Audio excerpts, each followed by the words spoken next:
श्री राम जय जय राम। श्री राम जय जय राम।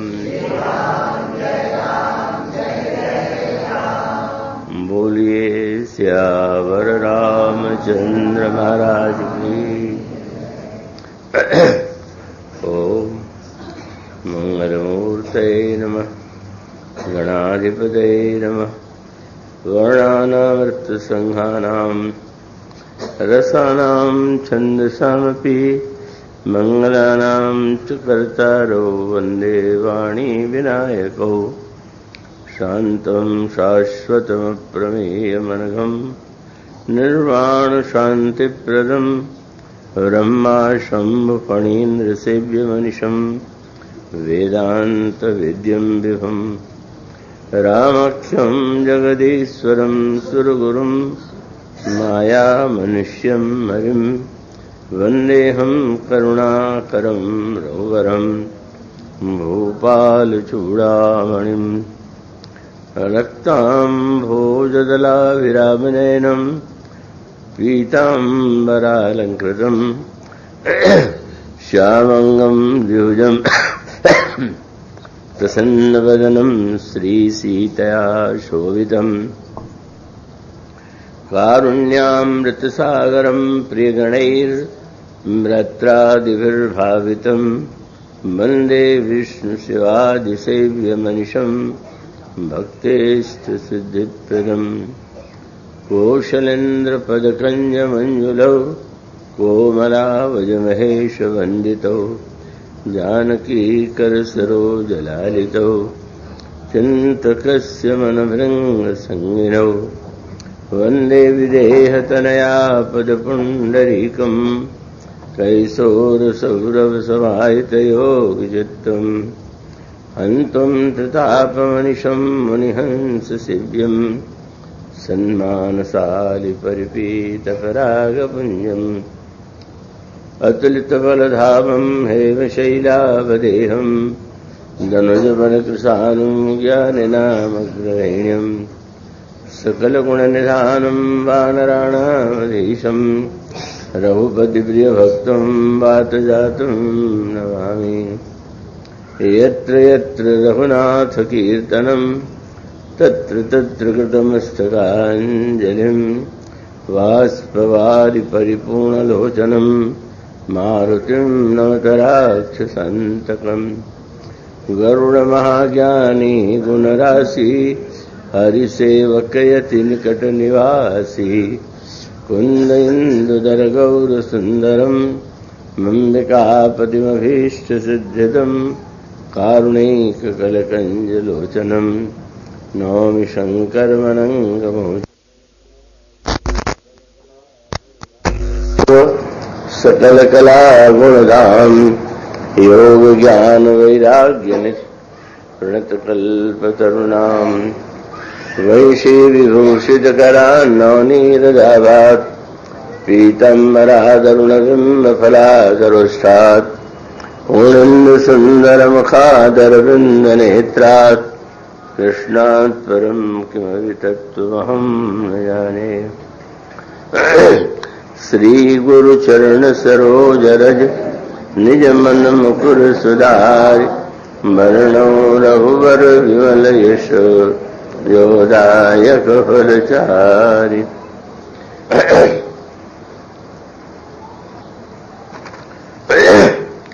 धनुष यज्ञ सुनि रघुकुल नाथा हरष चले मुनिवर के साथा। आश्रम एक दीख मग माही खग मृग जीव जंतु तहनाही। ऊंचा मुनि शिला प्रभु देखी सकल कथा मुनि कही विशेखी। गौतम नारी साप बस उपल देह धरि धीर चरण कमल रज चाहती कृपा करहु रघुवीर। श्रद्धेय स्वामी श्री माधवानंद जी महाराज, श्रद्धेय स्वामी श्री गोविंदानंद जी महाराज, श्रद्धेय ब्रह्मचारी श्री गिरीशानंद जी महाराज, इन महात्माओं के चरणों में मेरा सत प्रणाम। और आप सब श्रोता जो वंदनीय हैं, आप सबका मैं स्वागत करता हूं, क्योंकि आप भगवत कथा श्रवण की आकांक्षा लेकर यहां एकत्र हुए। ये पंक्तियां आपके सामने जो पढ़ी गई हैं, का यज्ञ पूर्ण होने के बाद प्रभु श्री रामभद्र महर्षि के आश्रम में निवास करते हैं और महर्षि विश्वामित्र के द्वारा जो विविध प्रकार के सत्संग और पुराणों की कथा कही जाती है, उसे बड़े ही भक्तिभाव से सुनते हैं। अचानक ही जनकपुर से एक दूत का आगमन होता है और वह महाराज श्री जनक का आमंत्रण लेकर आया हुआ था। उसमें महर्षि के से प्रार्थना की गई थी कि आप जो यज्ञ हो रहा है जनकपुर में वहां आने की कृपा करें। प्रभु से श्री रामभद्र से महर्षि ने कहा कि मुझे ऐसा लगता है कि इस यज्ञ को देखने के लिए अवश्य चलना चाहिए। प्रभु बड़े हर्षित हृदय से, प्रसन्न भाव से उसे सरोधार्य करते हैं और महर्षि की यात्रा प्रारंभ होती है। श्री रामभद्र और श्री लक्ष्मण उनके साथ हैं, पर अचानक एक आश्रम पर दृष्टि जाती है जहां पर मनुष्यों की तो बात ही क्या, पशु पक्षी भी नहीं दिखाई दे रहे हैं। किंतु उस आश्रम के मध्य में एक शिला, एक प्रस्तर खंड जिसकी आकृति नारी के समान है, वह पड़ी हुई है। महर्षि ने भगवान श्री राम को अहिल्या के संदर्भ की जो गाथा थी, जो इतिहास था, उसे सुनाया और सुनाने के बाद यह कहा कि इतने वर्षों से जब से महर्षि गौतम ने शाप दिया, तब से यह धैर्य धारण करके आपके आगमन की प्रतीक्षा कर रही है और इसकी यह इच्छा है कि आपके चरण की धूल इससे प्राप्त हो। और मैं यह समझता हूं कि आपको भी इसकी आकांक्षा पूर्ण करना चाहिए और अपनी कृपा के द्वारा इसे धन्य बनाना। महर्षि के आदेश का प्रभु ने पालन किया। चरण धूल का संस्पर्श हुआ और वो पत्थर के रूप में जो नारी दिखाई दे रही थी, वो एकदम चैतन्य तपोमयी दिव्य देवी के रूप में सामने दिखाई देने लगी और उसकी दशा ऐसी थी कि वो प्रेम में अधीर हो रही थी। उसके शरीर में रोमांच हो रहा था और उसने अत्यंत निर्मल वाणी में भगवान श्री राम की स्तुति प्रारंभ किया और उस स्तुति में अहिल्या ने यही कहा कि मैं अपने सौभाग्य की क्या बात कहूं। आपके जो श्री चरण भगवान शंकर के हृदय में विराजमान हैं, भगवान शंकर अपने आपके जिन श्री चरणों को अपने हृदय में बसाए हुए, वो चरण मुझे प्राप्त हो गया। और सत्य तो यह है कि मुझे स्पष्ट लग रहा है कि महर्षि ने हमें जो शाप दिया, उससे मेरा कितना अधिक कल्याण हुआ। क्योंकि यदि शाप न दिया होता तो यह सौभाग्य मुझे कैसे मिलता। और फिर अंत में अहिल्या ने प्रार्थना किया कि मैं आपसे यही प्रार्थना करूंगी कि यह मेरा मन भंवरे की तरह है और आपका चरण कमल की तरह है। और जैसे भंवरा कमल के पराग और मकरंद का रस पी करके धन्य होता है, इसी प्रकार से आप मुझे वरदान दीजिए कि आपके श्री चरणों में मेरा अनुराग बना रहे और मेरा मन भ्रमर की तरह निरंतर इन श्री चरणों का रस पान करता रहे। अहिल्या प्रसंग बड़ा अद्भुत है और वह तो यूं कहना चाहिए कि ज्ञान, भक्ति, कर्मयोग, इन सभी दृष्टियों से उसमें व्यक्ति प्रेरणा प्राप्त कर सकता है। अगर कर्मयोग की दृष्टि से विचार करें तो कर्मयोग जो है उसमें तो एक क्षण की जो भूल है वो भी बड़ा अनर्थ कर सकती। एक व्यक्ति ने, किसान ने खेत जोता, बीज बोया, पानी वर्षा और बीज अंकुरित हुआ, बढ़ा, पर अगर एक दिन भी वह किसान केवल घंटे आध घंटे के लिए सो गया हो और उसी बीच में पशु आकर के उसका चर जाए, अब वो ये उलाहना नहीं दे सकता कि इतने महीने तक मैंने परिश्रम किया, इतना मैंने सावधानी से हल चलाया, बीज बोया, और ये कैसा न्याय है कि एक घंटे के केवल भूल से, असावधानी से मेरा सब किया कराया नष्ट हो गया। तो जहां तक कर्म सिद्धांत की बात है उसमें तो असंभव है कि व्यक्ति यह मानकर के ये चले कि यहां पर अब सावधान रहने की आवश्यकता नहीं। वो तो निरंतर उसे सावधान रह करके कर्म करते ही जाना है और अगर एक क्षण के लिए भी वह भूल करता है तो उसका दंड उसे भोगना होगा। पुराणों की सारी कथाओं पर आप दृष्टि डालें तो उसमें स्पष्ट दिखाई देता है कि एक बड़ा ही उच्च कोटि का चरित्र है, राजा है या वो है, और उससे थोड़ी सी भूल हो जाती है और उस भूल का दंड उसे शाप के रूप में मिलता है। तो कर्म योग जो है, कर्म सिद्धांत जो है, वो व्यक्ति को सतत सावधान रहने की प्रेरणा देता है। किंतु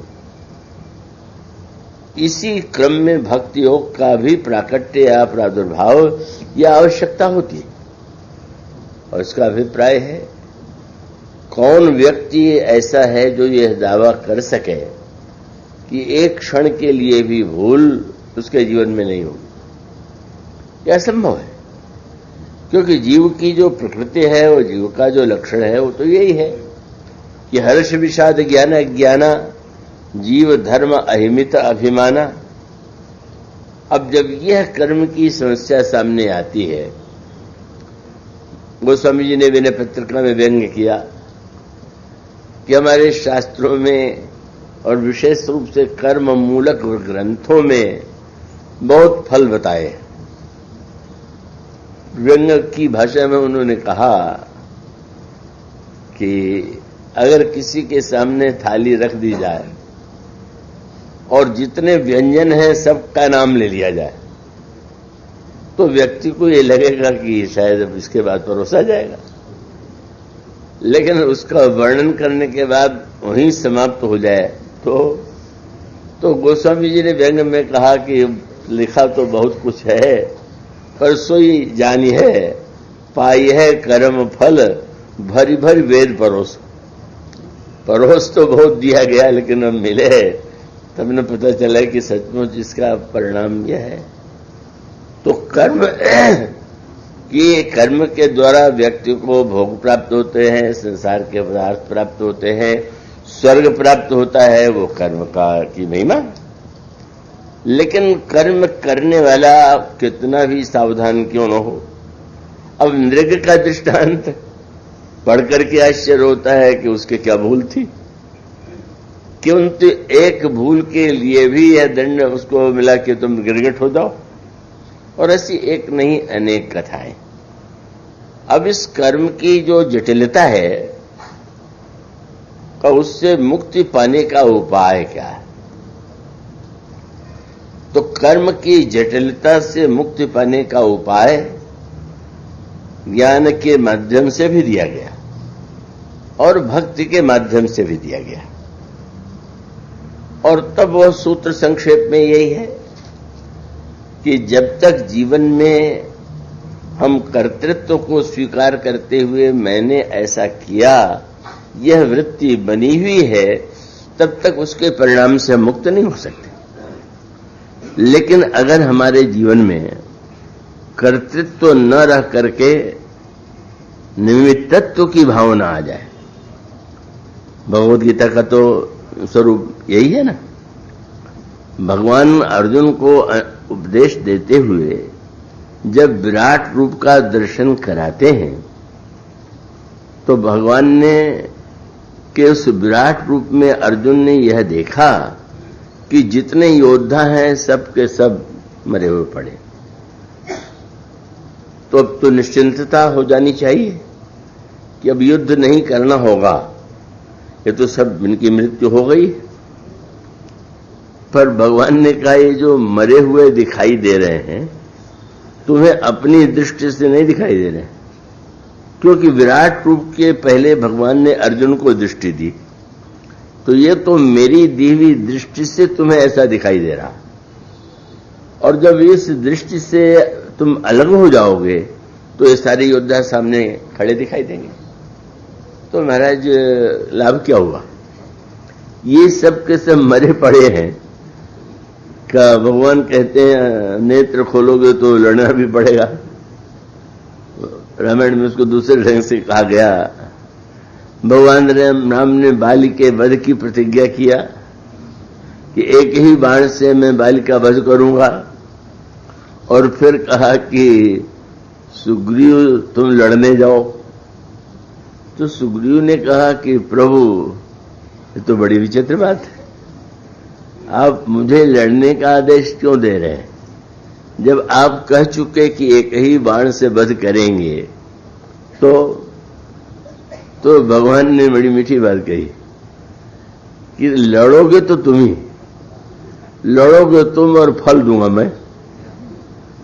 तुम जो तुम्हारा कर्तव्य है उसका पालन तो तुम्ही को करना होगा, पर ये सत्य तुम्हारी दृष्टि में बना रहे कि भगवान स्वयं उचित अवसर पर वो हमारे लिए कृपालु बन करके वो फल प्रदान करेंगे। और इसलिए भगवान जो है सांकेतिक अर्थ है, भगवान वृक्ष के नीचे खड़े हैं। इसी बात को लेकर के ये संकेत आया कि भगवान ने बाली को छिप करके मारा। उस प्रसंग को मैं नहीं विस्तार दूंगा क्योंकि लोगों को बड़ा संतोष था कि इस बार कथा सरल है। अब बचे हुए 2 दिन में अगर मैं बहुत गंभीर बातें कहूं तो शायद कहेंगे फिर जो क्यों, फिर वही कठिनाई। पर उसका सूत्र यही है, यहाँ केवल एक गोस्वामी जी ने बहुत सुंदर विनय पत्रिका में दिया कि ये बाली मानो कर्म है और जीव जो है वो सुग्रीव है। वो स्वामी जी विनय पत्रिका में अपने को ही सुग्रीव बताते हैं, और सुग्रीव बताने के बाद कहते हैं कर्म कपीस कपिराज त्रास त्रस्यों। महाराज कर्म का बाली मेरा पीछा कर रहा है।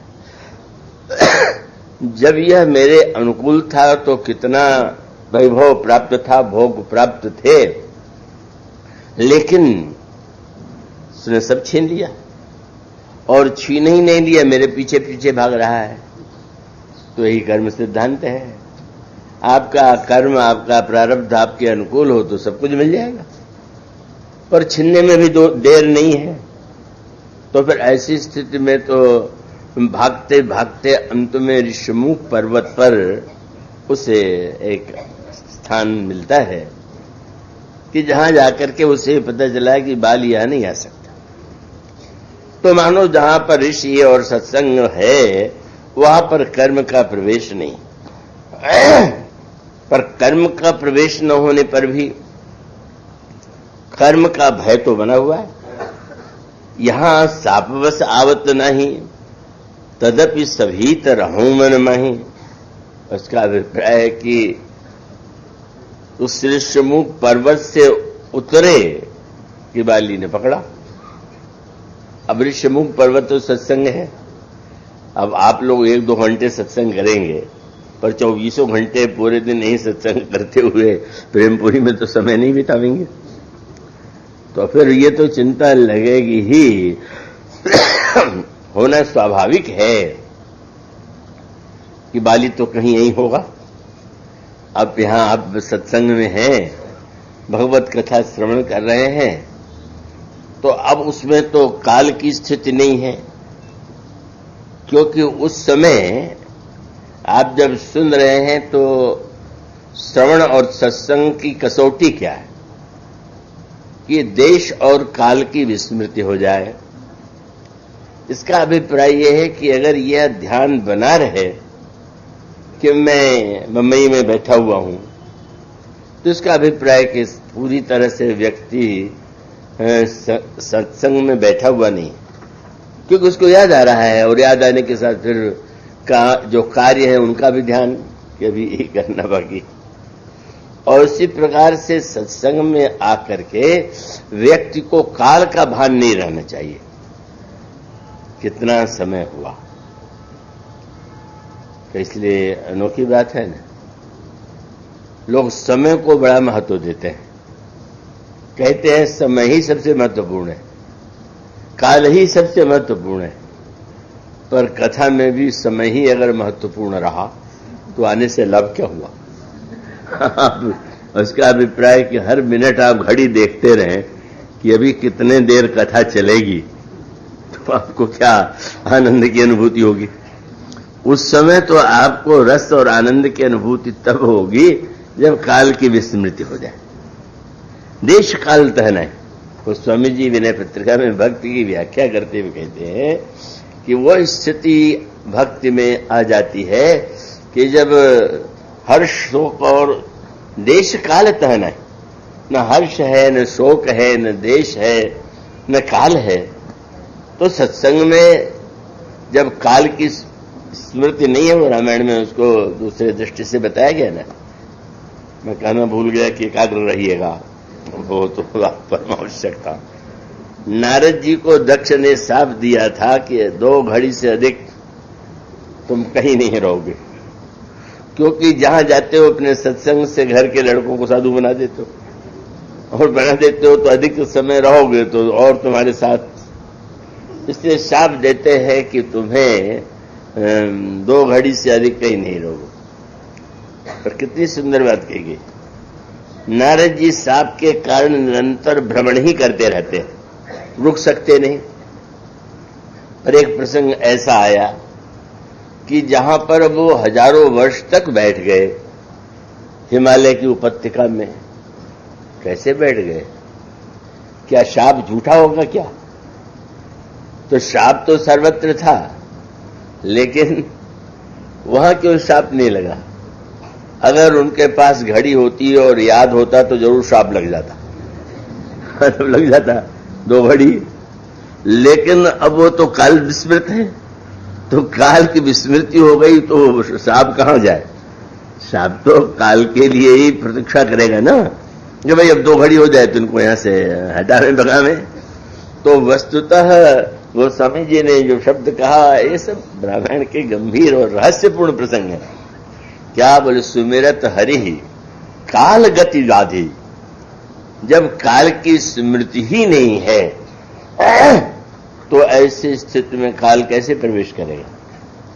तो इसका अभिप्राय कि जब हम बैठते हैं सत्संग में, तो सत्संग का आनंद कब आपको मिलेगा?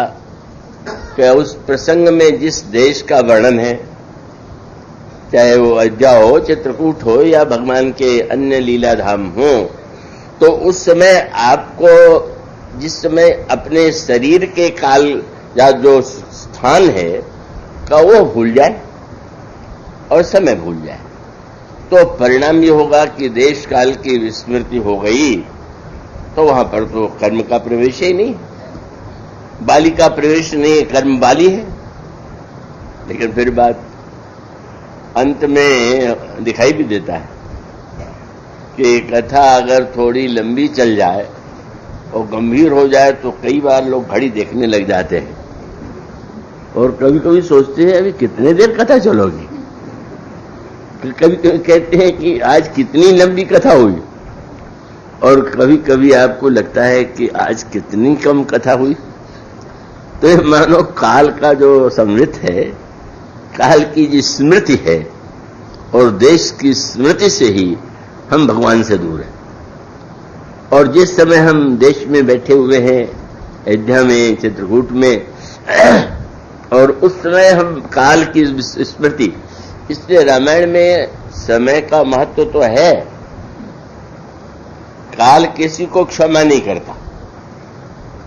और आप ये जानते हैं ना कि जब लक्ष्मण जी को शक्ति लगी तो वैद्य जी आए तो उन्होंने जो बात कही उस पर आपका ध्यान गया, और उसका तात्पर्य क्या हुआ? वैद्य ने कहा कि इनकी मूर्छा करने दूर करने के लिए दवा चाहिए। दवा जो है वो द्रोणाचल पर्वत पर है, और वो भी सूर्योदय के पहले आना चाहिए। इसमें एक सूक्ष्म बात है, उस पर ध्यान देना चाहिए। क्या? कि सूर्य का उदय ही इनके होते ही प्राण चले जाएंगे। क्यों? क्या ये श्री लक्ष्मण किस वंश में उनका जन्म हुआ? सूर्यवंश में। और सूर्यवंश में जन्म हुआ और उनके उदय होते ही उनकी मृत्यु हो जाएगी। इसका अर्थ है काल किसी को क्षमा नहीं करता, वहां नातेदारी काम नहीं चलती, संबंधी कुछ नहीं है। सूर्य जो है वो तो कालचक्र है, समय का एक स्वरूप है, और ऐसी परिस्थिति में लक्ष्मण जी के लिए भी वो उसका नियम वही है, अगर सूर्योदय हो गया तो हो जाने के बाद निश्चित रूप से प्राण चले जाएंगे। यह जो स्थिति है ये मानो काल की अनिवार्यता। और आप देखेंगे जिस समय जो काल है वहां व्यक्ति आता है, तो वो परिस्थिति बड़ी मानो लक्ष्मण जी भी उसके अपवाद नहीं, उनके लिए भी काल का नियम। यद्यपि उपाय तो वहां पर भी वही दिखाई पड़ा कि अंत में हनुमान जी जो है दवा लेने के लिए भेजे गए। बोले काल की समस्या का समाधान तो महाकाल ही कर सकते हैं। हनुमान जी शंकर जी के अवतार है, और करालम महाकाल कालम कृपालम। गीतावली में तो आया कि हनुमान जी ने प्रभु के सामने कई विकल्प रखे, क्या ऐसा कर दे, क्या ऐसा कर दे। तो एक बात गीतावली में आती कि हनुमान जी ने कहा कि सूर्योदय के बाद प्राण जाते हैं ना, तो मैं सूर्य के ऊपर राहु को रख करके ऐसा बंद कर दूं कि सूर्योदय ही ना। ऐसा गीतावली में गोस्वामी जी ने लिखा। तो प्रभु ने कहा कि हनुमान, अब हम लोग अगर प्रकाश रोकने लगे तो मर्यादा के विरुद्ध होगा। तो फिर अंत में निर्णय हुआ कि औषधि लेने के लिए पहुंच जाएंगे लक्ष्मण जी। हनुमान जी महाकाल शिव के अवतार है, और रावण ने जो ही सुना कि वही बंदर जा रहा है तो उससे बड़ा घबराता है। तब वो कहां गया? रावण कालनेमि गृहे आवा। उसके राक्षस नगर में एक राक्षस था जिसका नाम उसने कालनेमि रख छोड़ा था। कालनेमि का अर्थ आप जानते हैं, जानना चाहिए। कालनेमि माने कालचक्र। तो अपने नौकर का नाम कालनेमि रख दिया। क्यों? बोले सारे संसार पर काल का शासन है, पर काल तो मेरा नौकर है, मेरा पैर दबाया करता है, मैं उसका स्वामी हूं। मानो जब व्यक्ति को अभिमान हो जाता है तब वो ये काल की अनिवार्यता को न मान करके उसका स्वामी अपने को मानने की भूल करता है। तो उसने ये कहा कि बंदर दवा लेने जा रहा है, बंदर का मार्ग तुम रोको। मैं कैसे रोकूं? तुम कालनेमी हो और चक्र, यदि काल चक्र रुके तो क्या समस्या है? तो उसने कहा महाराज मैं तो नाम का काल नहीं, वो तो असली महाकाल जा रहा है, अब मैं उसको कैसे रोकूंगा? और उसका परिणाम यही होता है। वहां पर भी सूर्योदय से पहले ही दवा लाना यह अनिवार्यता है। और इसलिए अब मैं तो जिधर जाता हूं उधर ही बहुत बातें ठाकुर जी कहलाने लगते हैं। और उसका अभिप्राय यह हुआ कि इस काल चक्र की अनिवार्यता और देश की सीमा वह व्यक्ति को बाध्य किए हुए है कि वो अपने को देश के अंतर और काल के अंतर्गत माने। अब उससे अलग उपाय कहां होगा? प्रभु का आश्रय माने, जहां देश काल नहीं। तो देश काल नहीं है तो बाली के डर से, कर्म बाली के डर से सुग्रीव ऋष्यमुख पर्वत पर तो है, पर डरता रहता है कि कब पता नहीं उतरूं और पकड़ ले। या श्री राम और श्री लक्ष्मण को देख करके उसको लगा कि कहीं ऐसा तो नहीं है कि बाली स्वयं तो न आ रहा हो पर इन दोनों राजकुमारों को भेज रहा है। मैंने भगवान में भी भय ही दिखाई पड़ा कि शायद ये मुझे मारने आ रहे। अब भगवान की लीला यही है कि वो जीव की रक्षा करने के लिए जो शरणागत है उसके कर्म के संबंध में नियम बदल गया। अब उसको ज्ञान की भाषा में कहिए तो भगवान ने अर्जुन से कहा कि तुम कर्ता बनकर के युद्ध करोगे तो पाप और पुण्य का परिणाम होगा, लेकिन तुम कर्ता न बनकर के अगर निमित्त के रूप में कर्म करो, निमित्त मात्रम भव सव्य साचिन, तो दंड कर्ता को मिलता है, निमित्त को नहीं मिलता। स्पष्ट है। तो अगर कोई बंदूक से किसी की हत्या कर दे तो गोली बंदूक से निकली, सामने वाला उस गोली से मरा, लेकिन न्यायालय में बंदूक को फांसी पर नहीं चढ़ाया जाता। ये बंदूक नहीं मारा चलाने वाले को। तो मानो ज्ञानियों ने ये कहा कि निमित्त बन करके जब हम कर्म करेंगे तो हमारे उस परिणाम से कर्म का भय समाप्त हो जाता है। हम निमित्त हैं तो कर्म का परिणाम हमारे लिए नहीं, कर्ता हैं तो है। तो भगवान ने अर्जुन को उपदेश दिया और यहां पर सुग्रीव की रक्षा के लिए भी भगवान ने जब आश्रय लेते हैं तो वृक्ष के सहारे, वृक्ष के पीछे प्रभु खड़े हैं और उनके हाथ में धनुष और बाण है। ये धनुष और बाण जो है ये भी काल का ही एक रूप है। लंका कांड के प्रारंभ में दोहा आता है, लव निमेष परमाणु जुग बरस कलप सरचंड।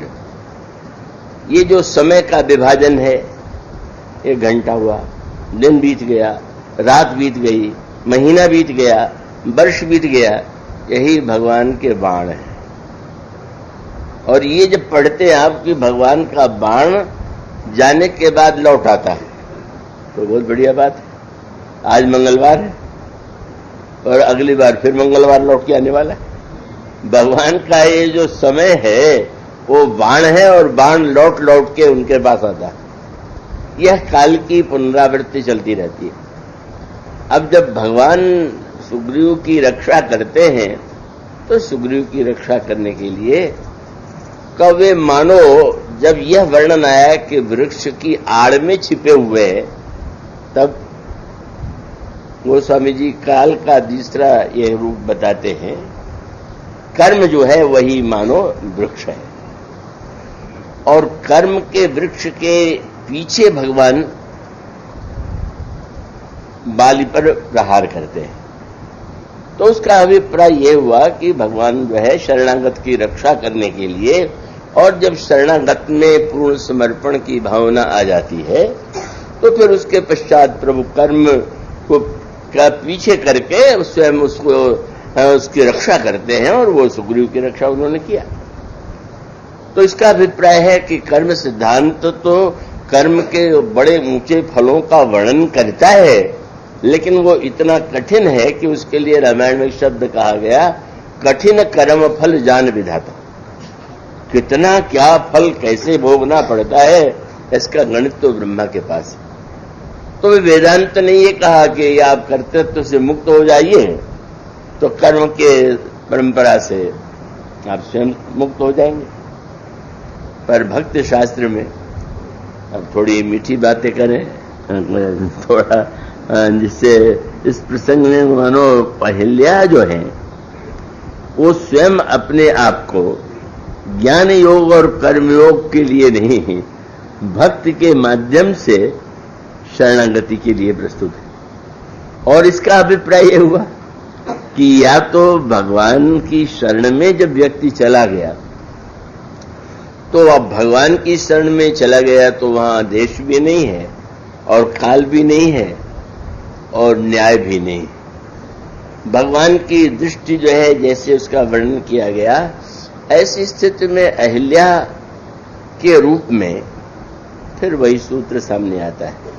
गोस्वामी जी कहते हैं अहिल्या बुद्धि तो है, पर बुद्धि कितनी भी सावधान क्यों न रहे, ऐसा कभी हो नहीं सकता है कि बुद्धि कभी धोखा न खा जाए या धोखा न दे दे।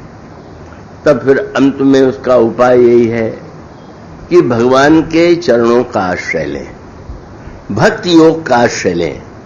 और जब भगवान के हम चरणों का आश्रय ले लेते हैं, भक्ति योग का आश्रय ले लेते हैं, तब या तो ये मान के चलिए कि मैं नहीं करने वाला हूं, ये हुआ ज्ञान योग, और या ये मान के चलिए कि सब कुछ करने वाले भगवान, तो भी आप तो छुट्टी पा गए। नहीं करने वाले हैं तो भी ठीक। और अगर सब कुछ भगवान ही करते, प्रभु ने हनुमान जी से पूछा, हनुमान तुमने लंका को कैसे जला दिया? महाराज इतना आश्चर्यजनक कार्य किया। तो हनुमान जी ने कहा कि महाराज लंका ही थोड़ी, गिनाने लगे। क्या? बोले महाराज आप जब पूछ रहे हैं तो लांग सिंधु का समुद्र लांघा गया, और उसके पश्चात समुद्र लांघने के बाद हाटकपुर जारा, लंका जलाई गई, और निश्चर गण बधि विपिन उजारा, फिर बाग उजाड़ दिया और राक्षस मारे गए। सुनने वाले को अटपटा लगा कि हनुमान जी क्रम कैसे भूल गए। हनुमान जी तो समुद्र पार करने के बाद बाग में गए, बाग में बाग उजाड़ा, राक्षसों को मारा, तब ने लंका जलाया। और हनुमान जी ने उल्टे ढंग से कह दिया। हनुमान जी ने कहा लंका समुद्र पार करने के बाद लंका जलाई गई। प्रभु से, हनुमान जी से कोई पूछ दे कि पहले लंका जलाई गई कि पहले बाग उजाड़ा गया, तो हनुमान जी ने कहा देखने वालों को तो यही लगा कि बाग उजाड़ने के बाद लंका जलाई गई, किंतु मैं समझ गया लंका पहले जली और बाग बाद में उजड़ा। कैसे? कि मैं तो अशोक वाटिका में विचार कर रहा था क्या करें, और जब त्रिजटा ने ये कहा कि मैंने देखा है कि बंदर ने लंका को जला दिया, तो बाद में मैं समझ गया कि आपने लंका को पहले जला दिया, दिखाई बाद में दिया कि मेरे द्वारा जलाई। ये इसलिए क्रमभंग है। क्रमभंग माने बोले नहीं महाराज, वो सुन लिया कि ये तो है, तो इसलिए हनुमान जी ने कहा महाराज न समुद्र लांघने वाला मैं, और न तो बाग उजाड़ने वाला, न लंका, तब किसने किया? और हनुमान जी ने तुरंत कहा लांग सिंधु हाटकपुर जारा, निश्चर गणबधि विपिन उजारा, सो सब तो प्रताप रघुराई।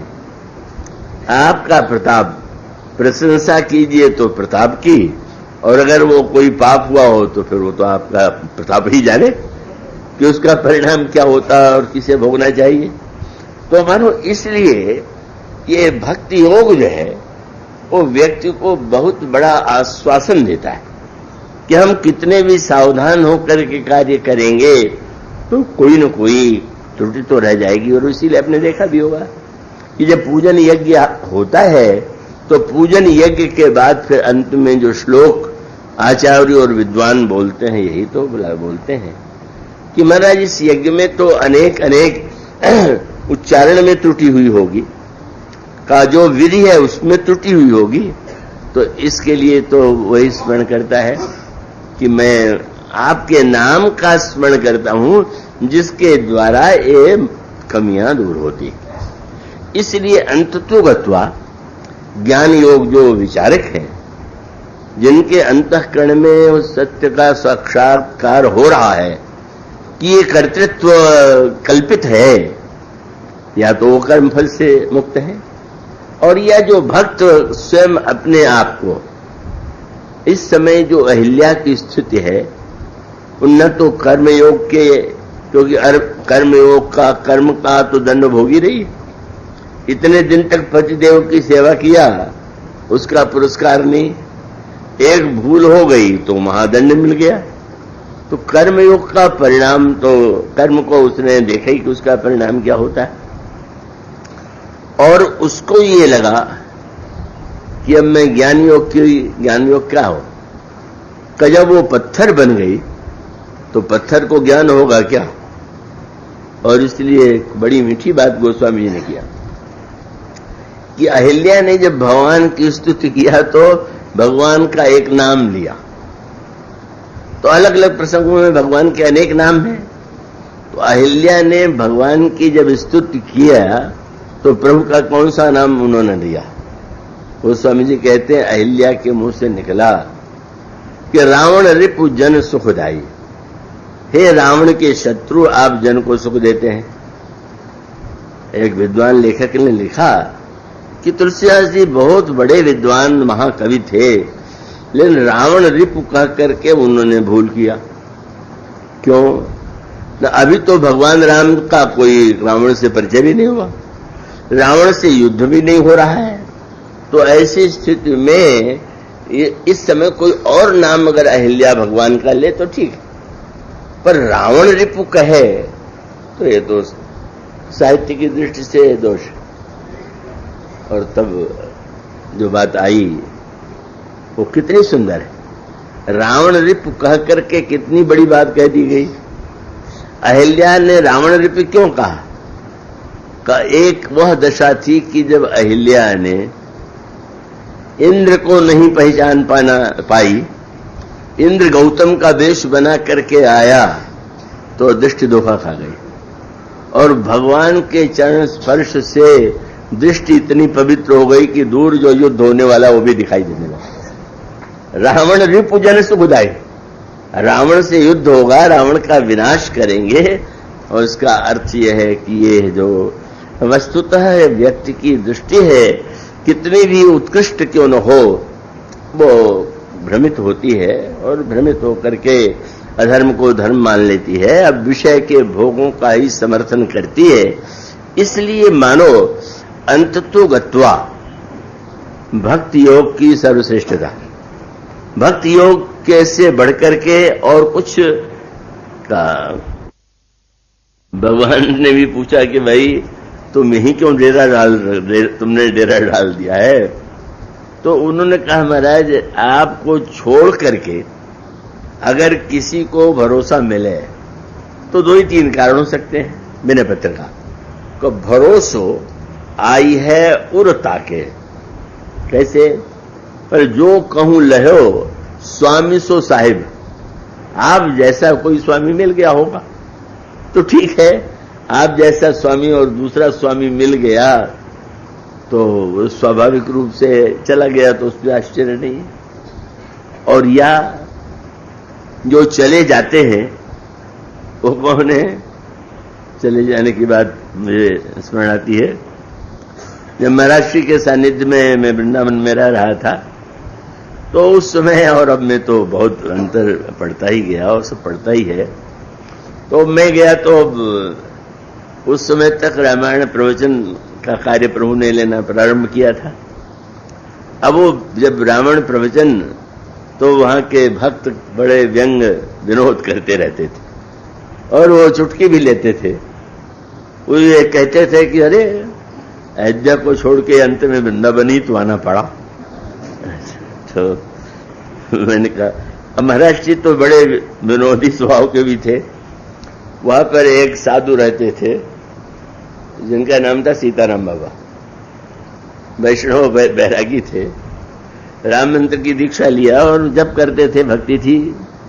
और वो वृंदावन जब आए श्री उड़िया बाबा जी महाराज के सन्निधि में, तो वहां रास और वहां श्रीमद् भागवत और सारे वातावरण में ऐसे रम गए कि श्री राम भूल गए और श्री कृष्ण के भक्त हो गए। अब महाराज जी क्यों बुलाते थे? बाद में श्री सीताराम बाबा को एक सपना आया और उस सपने के बाद फिर से राम भक्त बन गए। तो जब वहां के व्यंग करते थे तो महाराज श्री कृपा करके कहते जरा सीताराम बाबा को ले आओ। बुला के ले गए। बोले जरा वो सपना तो सुनाना जो तुमने देखा, कि जिसको देख करके तुम फिर बदल गए, फिर से राम जी के उसमें बन गए। तो वो इतना सजीव सपना सुनाते थे और ऐसा रूप दिखाते थे कि वो शब्द नहीं, बिल्कुल नाटकीय रूप में। कहले महाराज मैं रात्रि में सपना देख रहा था कि मैं रास में बैठा हुआ हूं, श्याम सुंदर श्री राधिका रानी के साथ विराजमान है, बड़ा आनंद आ रहा था। उसी समय दूर से बाजे की ध्वनि सुनाई पड़ी, बाजे बजते हुए लगे और बाजे के बाद रथ दिखाई पड़ा। ये कौन आया? बोले रथ के उससे भगवान श्री राम और सीता जी उतरे और उनको देखते ही रात सारा बंद हो गया। सब लोग चुपचाप। और उसके बाद अब ऐसा बढ़िया नाटक करते थे, कहते थे कि फिर सिंहासन श्री राम जी का लग गया, बैठ गए और भगवान कृष्ण को बोला इधर आओ, आप लोग बुरा मान जाइएगा। ये वहां पर वृंदावन के संत का, और महाराज जी इसको बार बार सुनवाते थे। तो भगवान कृष्ण हाथ जोड़ के खड़े हो गए और डांटने लगे, तुम्हारा इतना दुस्साहस कि मेरे भक्त को अपनी ओर खींचो, बड़ा अपराध हो गया। तो अब बोले आज से मैं छोड़ देता हूं, अब मैं इसको अपना। तो मानो विनोद में ये बताते थे। और सीताराम बाबा तो बहुत ही भक्त भावुक थे और रामायण की कथा सुनते थे तो ये भी कह देते थे कि तुम्हें तो राम जी ने मेरे लिए भेजा है। यहाँ अब श्रीमद् भागवत और सब कथा रास तो रामचरित्र कौन सुनावे, तो सपने के बाद प्रभु ने सोचा होगा कि भाई कथा सुनाने वाला भी तो चाहिए। तो उसका अभिप्राय यह है कि वो विनोद इस रूप में और फिर आगे चल करके भी कभी कभी विनोद दूसरे रूप में भी आया। विनय पत्रिका में एक पद आता है जिसमें गोस्वामी जी ने भगवान राम की दयालुता का वर्णन किया और दयालुता के वर्णन में जितने दृष्टांत दिए वो भगवान कृष्ण की लीला के, भगवान श्री राम की लीला का एक भी नहीं। गोस्वामी जी का वो पद शायद आपने पढ़ा हो, सुना हो, जिसमें गोस्वामी जी कहते हैं ऐसी कौन प्रभु की रीत, बिरद हेतु पुनीत परिहरी पामरनि पर प्रीत। आपको छोड़ करके ऐसा कौन उदार होगा कि पुण्यात्माओं को छोड़ करके आप पापियों से प्रेम करते। भगवान से किसी ने पूछा कि महाराज पुण्यात्माओं को छोड़ करके आप पापियों से प्रेम क्यों करते हैं? तो भगवान ने कहा कि मेरा यश तो पापी लोग बढ़ाते हैं, पुण्यात्मा लोग क्या बढ़ाएंगे? वो तो जो पाते हैं उसको अपने ही पुरुषार्थ का परिणाम मानते हैं। तो भाई ये तो हमारा, मानो ये तो प्रभु का विनोद है और आप लोग इसे सत्य मान करके पाप न करने लगेगा कि भगवान को पापी बड़े प्रिय है। तो उसमें फिर दृष्टांत देने लगे और उसमें 4 दृष्टांत दिया। पहले पूतना का, गई मारन पूतना कुछ कालकूट लगाए और मातु की गति दई ताही कृपालु याद और आए। पूतना विष लगा करके आई पर श्याम सुंदर ने उसे मां के समान गति दिया। फिर दूसरा गोपियों का नाम लिया काम मोहित गोपिकन पर कृपा अतुलित कीन। क्यों बोले जगत पिता विरंची जिनके चरण की रजलीन। गोपियों में काम वृत्ति थी, लेकिन प्रभु ने ऐसा अपनाया कि ब्रह्मा भी उनका चरण रज लगा करके धन्य होते। फिर तीसरा दृष्टांत दिया। तीसरा बोले नेमते शिशुपाल दिन प्रति देत गनि गनि गारी।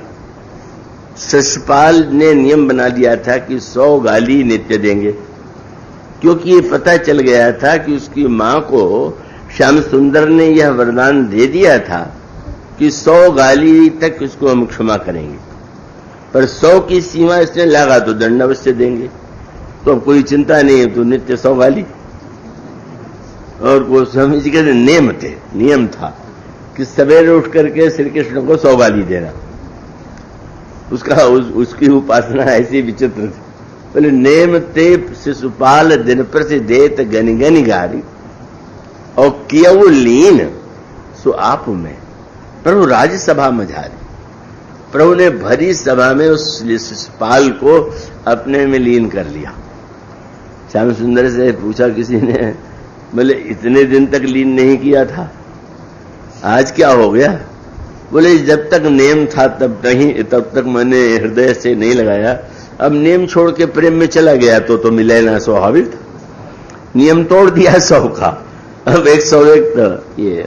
फिर उसके बाद चौथा उन्होंने चरित्र स्मरण किया। क्या मूढ़ है गोस्वामी जी ने कहा, अंतिम जो भगवान ने लीला संवरण की लीला की, उसमें उन्होंने कहा ये जो व्याध था उसने आपके चरणों को मृग समझ लिया, और उसने वो मृग समझ करके मूढ़ मत मृग जानी, आपके चरणों को मृग मान करके बाण चला दिया।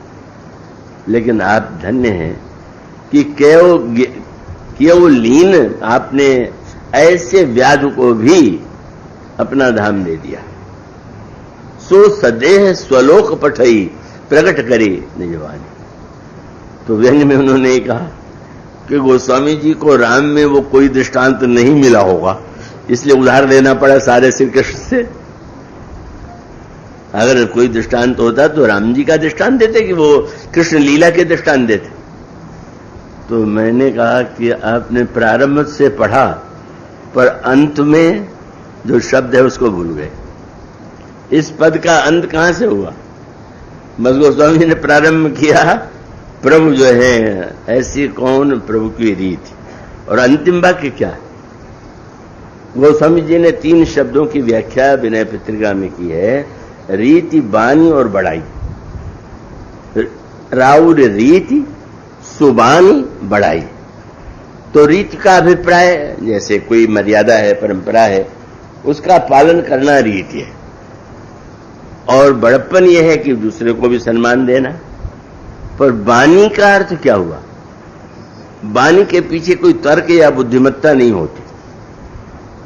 कई कार्य आप ऐसे करते हैं कि अगर आपसे कोई पूछ दे कि आप मुंह में उंगली क्यों डालते रहते, नाखून क्यों कुतरते रहते, ये क्यों करते हैं, तो यही कहेगा क्या बतावें, ऐसी बान पड़ गई, ऐसी आदत पड़ गई।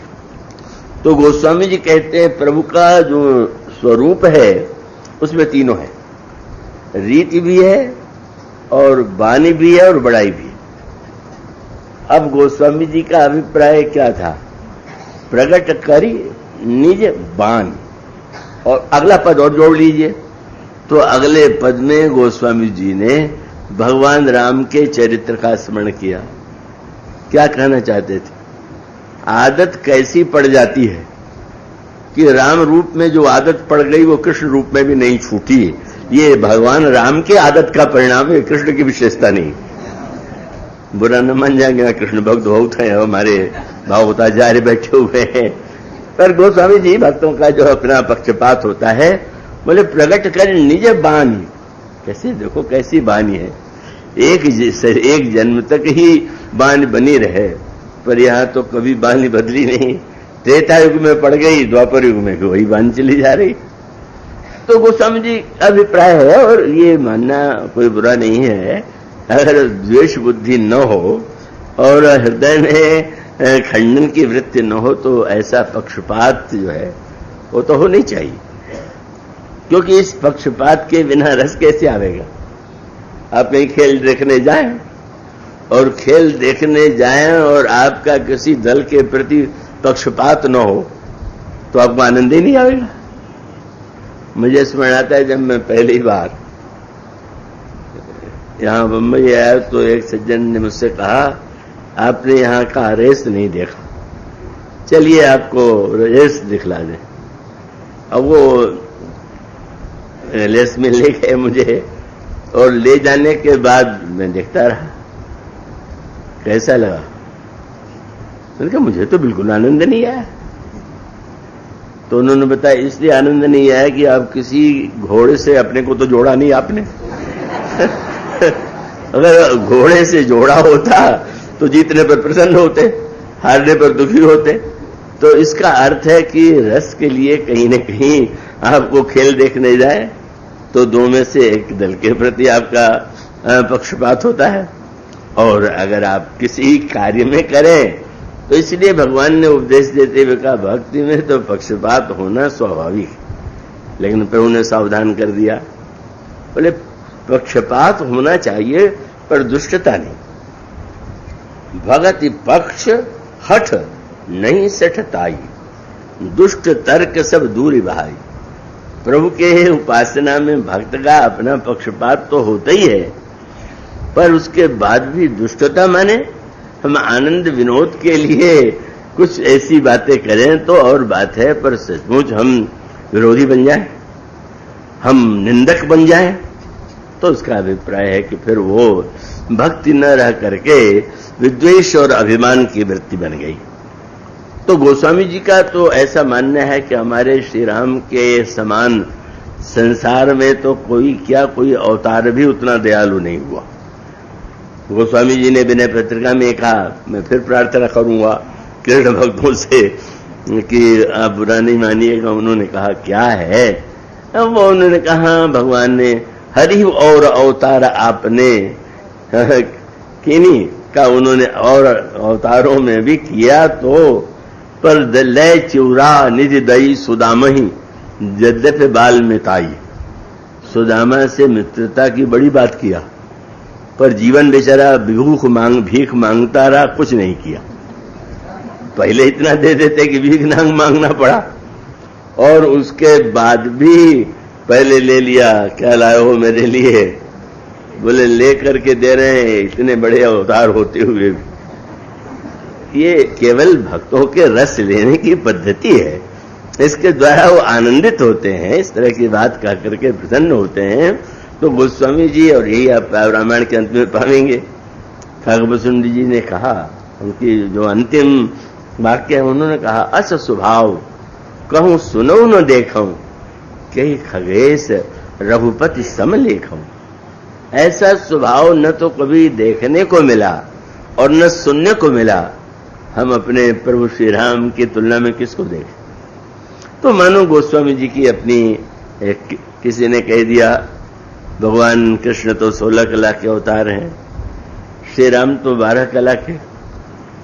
गोस्वामी जी ने कहा बड़ी बधाई है, मैं तो मनुष्य समझ के प्रेम करता था, तुमने 12 कला बता के तो बहुत बड़ा बता दिया। जो जगदीश तो अति भलो, जो महिष तो भाग, तुलसी चाहत जन्म भरी, राम चरण अनुराग। अगर वो ईश्वर है बहुत अच्छा, और मनुष्य भी है तो मैं उन्हीं से प्यार करूंगा, मैं उन्हीं का अनुराग निरंतर चाहूंगा। तो मैंने पत्रिका में कहते हैं आपको छोड़ करके अगर किसी दूसरे की ओर गया तो इसका अर्थ आपके समान कोई दिखाई देगा, है तो नहीं है। तब बोले हाँ ये हो सकता है। क्या? बोले कै कलिकाल कठिन नहीं सूझत, मोह मार मद माते। या तो उसने शराब पी लिया होगा, तो शराब के नशे में किसी के जीवन में अभिमान का नशा आ जाए तो वो व्यक्ति तो जो भी कहे वो शराब पी करके, वो गाथा आपने सुनी होगी कि हाथी पर बैठा हुआ राजा जा रहा, शराबी ने देखा, राजा से पूछ दिया हाथी कितने में बेचेगा? अब सिपाही तो मारने दौड़े, राजा ने मुस्कुरा के कहा, बस देख आओ इसका घर कहाँ। देखा है। और जब प्रातःकाल राजा सभा में बैठा तो उसने कहा, वो कल जो रात को आया था उसको बुला लाओ। बुलाया। राजा ने मुस्कुरा करके कहा कि तुम रात को हाथी खरीदना चाहते थे तो बात नहीं बन पाई, तो इसमें सौदा हो जाए। तो उस शराबी ने कहा, महाराज हाथी खरीदने वाला तो रात को ही चला गया। तो जी में मद उतर ही गए मतवारे। अब शराब उतर गया तो गोस्वामी जी कहते, अब शराब कहने से मैं तो संसार के किसी व्यक्ति के लिए कह सकता है, अरे तो भगवान से भी उदार है, भगवान के समान है, भगवान की बात तो नहीं हो तो कहीं भी देख सकता है। इसीलिए वो श्री जो पद है बड़ा प्रसिद्ध है। कुम्भन दास जी को अकबर ने निमंत्रण भेजा आने के लिए, गए, लौट करके आए तो कोई राजा से अकबर से मिल के आवे तो बड़ा गर्व उसको होता था। तो उस समय उनसे पूछा कुम्भन दास जी महाराज से, कैसी रही यात्रा। तो उस समय अकबर का निवास था सीकरी में, फतेहपुर सीकरी स्थान है। तो उन्होंने कहा, संतन को कहा सीकरी सो काम। क्यों? बोले आवत जात पनहिया टूटी, गए आए तो जूता भी टूट गया, और बिसरी गयो हरि नाम, और जाको मुख देखत दुख लागत, ताको परिबो करिबो पड़ो सलाम। तब बोले कुम्भन दास लाल गिरधर बिन और सके सबे वे काम। इसका अभिप्राय है कि जब आस्था हमारे हृदय में उत्पन्न होगी तो हमारे हृदय की आवश्यकता क्या है। उपासना का ये सबसे बड़ा रहस्य है। उपासना का रहस्य माने हम भगवान को यदि देखना चाहते हैं तो किस रूप में देखना चाहते हैं, और उन भगवान में किस गुण की अभिव्यक्ति चाहते हैं, जिस गुण की आवश्यकता आपको है। एक व्यक्ति को अगर जो है प्यास लगी है तो उसको तो जल की आवश्यकता है, एक व्यक्ति को धन की आवश्यकता है तो उसको संपत्ति चाहिए। तो ये जो भगवान है ये तो समस्त भगवान अनेक अनेक रूपों में अवतार लेकर के लीला के द्वारा जीव को धन्य बनाते हैं। लेकिन हमारे हृदय की जो आवश्यकता है उस आवश्यकता को जब हम जहां जोड़ लें और वहां अगर नहीं रस आता तो इसका अभिप्राय है कि हम उस ठीक स्थान पर नहीं पहुंच पाए। उस स्वरूप का अगर हम ध्यान करें कि जिसका हमारे हृदय के संस्कार और भावना से संबंध नहीं है तो हमारी उपासना सही नहीं।